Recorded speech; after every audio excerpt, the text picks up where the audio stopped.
Saiki ora kaya adet sabene.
Mergo saiki iki akeh wong wedok wedok duwe bojo ngaku-ngaku gawan nek isih prawan. Upama prawan sakmene gedene, terus rondone sak pira? Sampeyan mboten percaya nek kula prawan. Lah, saiki ha, kula bukake. Kula bukake. Kula mboten percaya ki. Ora usah. Sampeyan delok. Ora usah. Sampeyan delok nek ora percaya. Ora usah. Buka-bukaan. Karena sampeyan ora percaya aku prawan, sampeyan delok, sampeyan cutek-cutek, apa sampeyan ulek-ulek? Ngene ae. Apa sampeyan ambek ngangge ireng? Lho kok malah sampeyan guyu niki lho?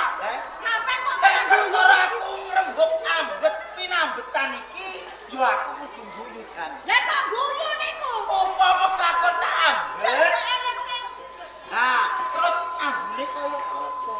Lah niku akeh niku. Jenengan kesane percaya nek kula prawan. Luwih apike aku percaya mengko wae. Upama ning pepungkuran yo, nek ning kene iki ora pas ora gatel ora mati. Oh, ngoten. Nggih nyuwun sewu sampeyan sinten nek nggih? Kowe ngerti jenengku, ngerti aku, mestine kowe engko bakal geblak. Lah kok iso geblak kok yo? Lah kok saged geblak niku? Mergo aku iki wong sing duweni pangkat yo duweni derajat. Pangkat derajat. Pangkatku dhuwur. Pangkat derajat pangkate dhuwur. Nek ngono sampeyan wong sugih. Lah, sugih mleduk utune BRI, buyute BNI, gak bek nama utangan. Operasi mekan. Wakil panguwasa Majapahit mau doro sing jajaran. Panguwasa mau Jopae iki kan aran mau doro. Pancen kaya Sembarane kula sampeyan.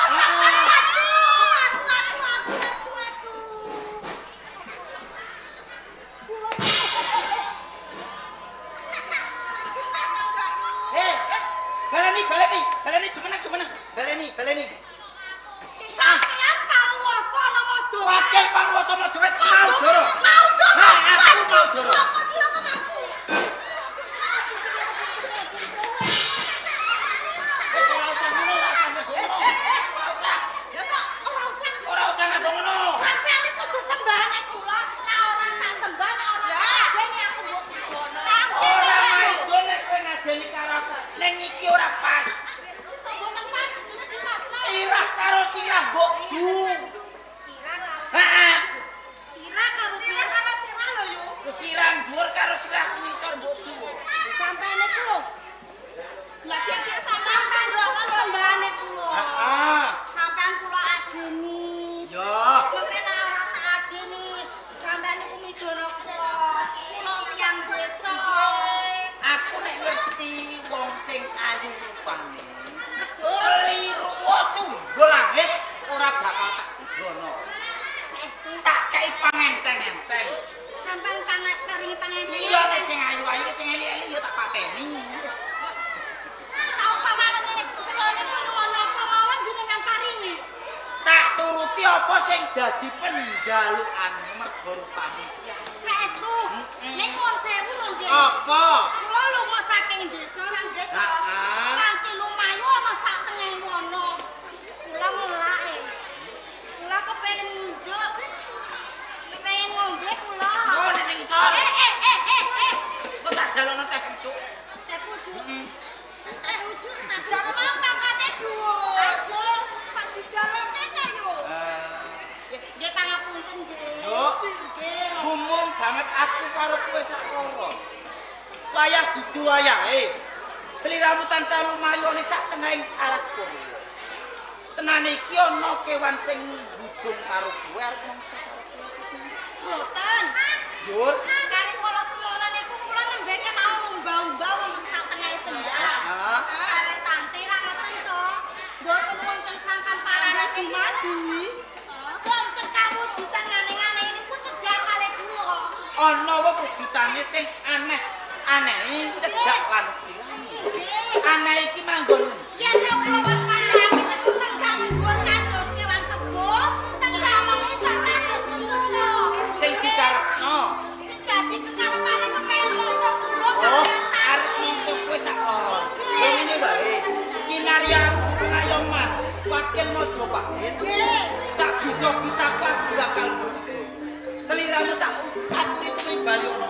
kelompok. Aku sing bakal mapak kridaning wewujudan sing gedhe arep mungsu lan.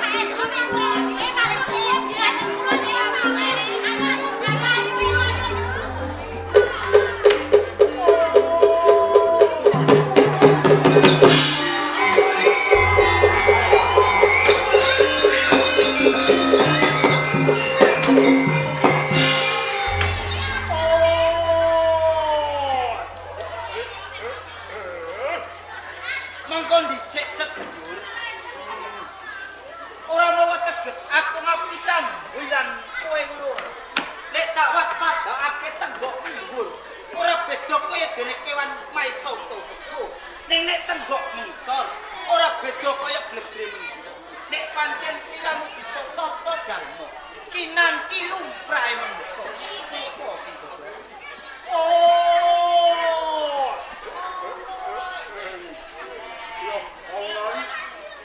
Ora ketang wujud kaya ngene. Nanging tan bedane marang sliramu. Aku bisa tata jalma. Aku kebomar cuwek. Kebomar cuwek. Metu sanga alas purwa. Kebomar cuwek. Ya diwanokake wae. Mau doro kinarya wakil panguwasa Majapahit sing dadaran. Ate mau doro mojo.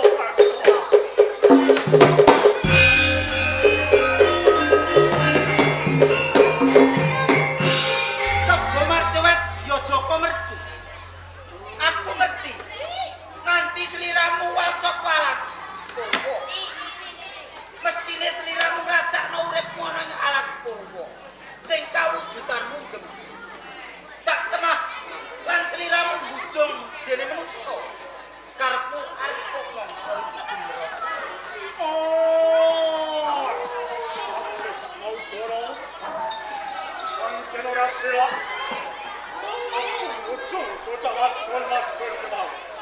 Ing kono kagak nadah kala wangsa. Wangsa aku ngelik. Mapan jroning alas purwa. Kala mau doro. Lamun kowe ngerti apa ora? Layune bocah wadon mau. Kebomar cuwet si Joko Mercu. Upama sliramu klakon mangsa salah sawijine menungsa wadon loro kuwi mah. Tak kira ora bakal ana warti. Mergo ngomongake mongrong ngendi. Iki ana dalan monggo si Kebomar cuwet. Nek kepengin ngrasakake daginge menungsa, ngombe getih menungsa. Paribasan dipangan selawase urip ora bakal ana. Oh! Mau doro. Kebomar cuwet Joko Mercu. Kaya pengapisi aku. Mergo aku ujung bocah wadon-wadon mau. Kebomar cuwet. Mau doro iki kinarya wakil panguwasa Majapahit. Babar pisan iki ora nate goroh kan pawongan iki. Mergo aku rumangsani nek aku kinarya wakil Sinuwun Prabu Brawijaya Brahmatunjung. Dadekno kawruhku ya Kebomar cuwet. Piye mau doro?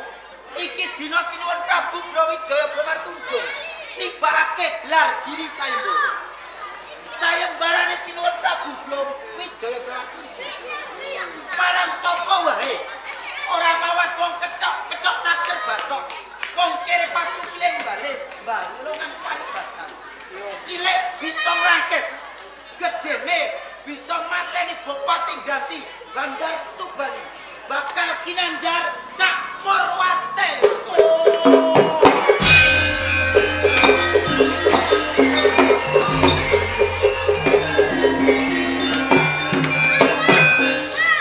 Mau doro. Kebomar cuwet Joko Mercu. Lamun kowe tok janjimu. Kelakon tak jering-jering kuala. Nek nganti lido apa sing dadi kandhang. Ora ngomongake mung jering-jering kandhang. Iki lho, pustakane mau doro wakil panguwasa Majapahit kanggo bal-balan si Kebomar cuwet. Siapa pangan di kamu? Aku kadang tutup oleh kabupaten Berarti. Nek pancen kaya ngono sesantiku. Agi-agi cedhak ana ing Kadipaten Ndak. Oh, pangestu tak salah.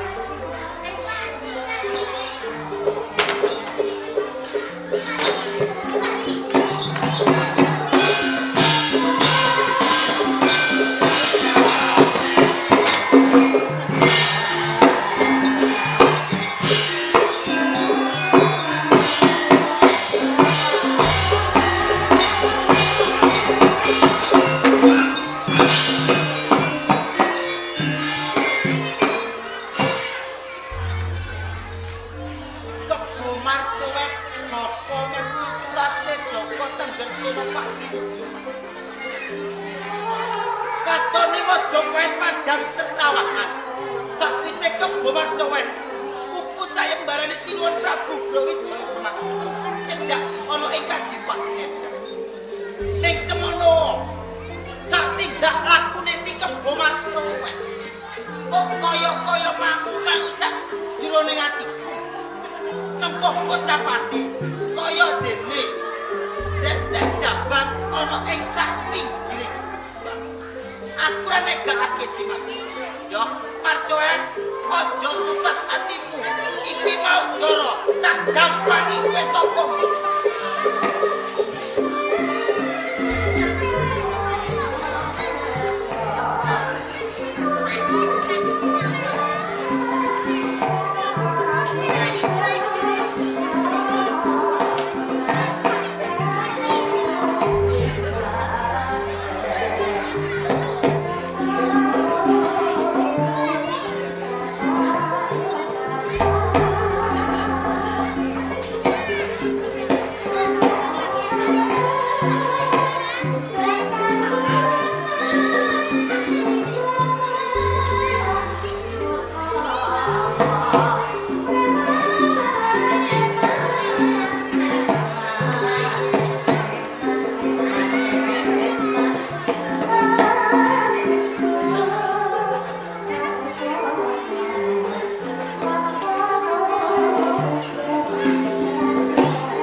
Bandar Subali Dipati Gantian. Oi, Bupati Ganti.